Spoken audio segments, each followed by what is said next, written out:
So today in my dyslexic life, I'm going to talk about how overwhelmed we can get when we have lots of instructions and we have to add in a bit of our own personal orientation into that.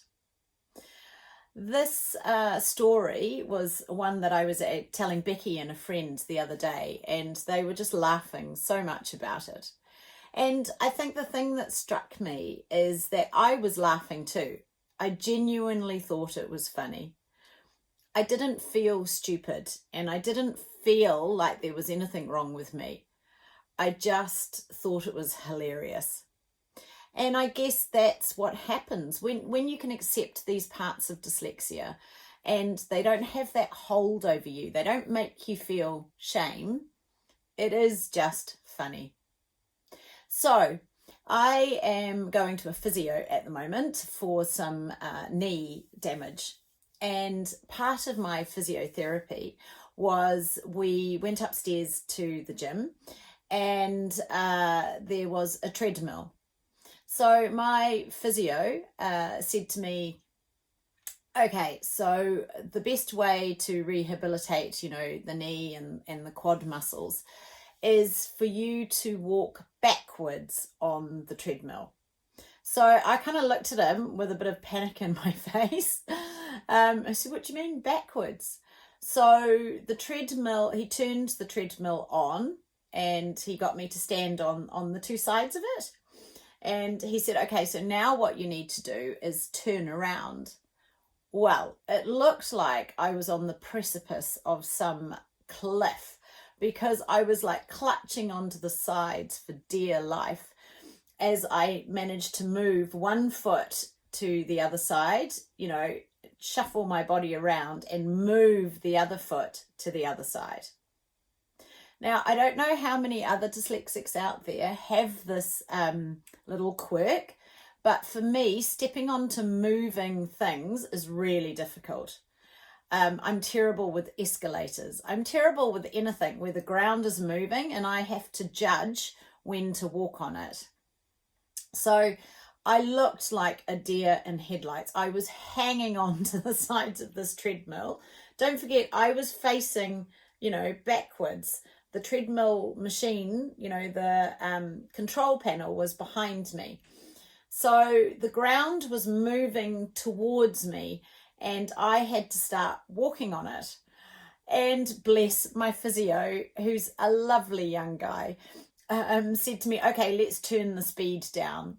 So he turned the speed down and I looked at him and I was like, I still can't get on this. So he turned it down even more.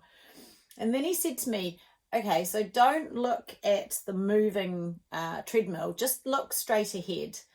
So I thought, okay, I can do this, Vanessa, So I used some of the calming tools that I've got and I went to put my foot on it and he gave me more instructions. Oh, talk about overwhelm. So he said, what you need to do is walk heel to toe. I just looked at him with this completely blank look on my face. I said, what do you mean heel to toe? And he looked at me with an equally puzzled look on his face and said, well, I mean, you put your heel down and then your toe.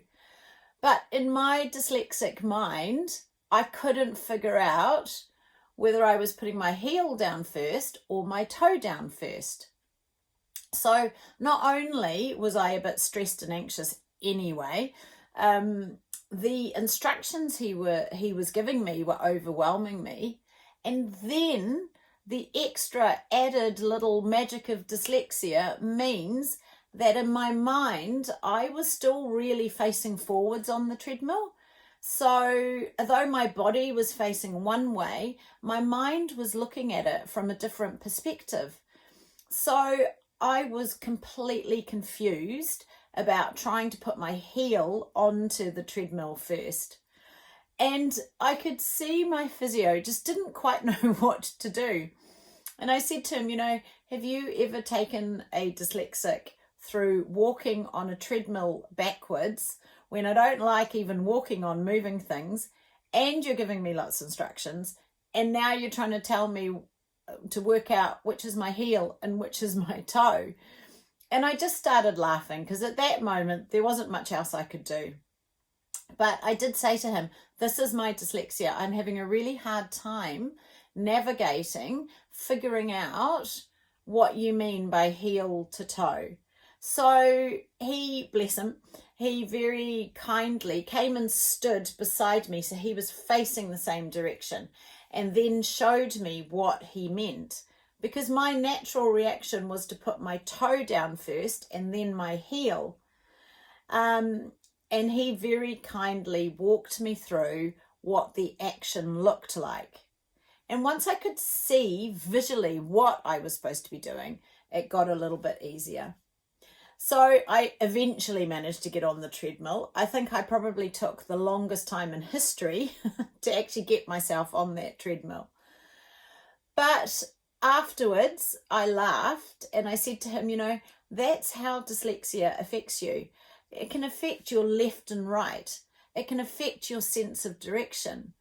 But for me, the overwhelm was all of these visual instructions, all of these verbal instructions, plus having to do something, going the opposite way to how I would normally, plus my ability to feel and perceive like my body was still facing forwards.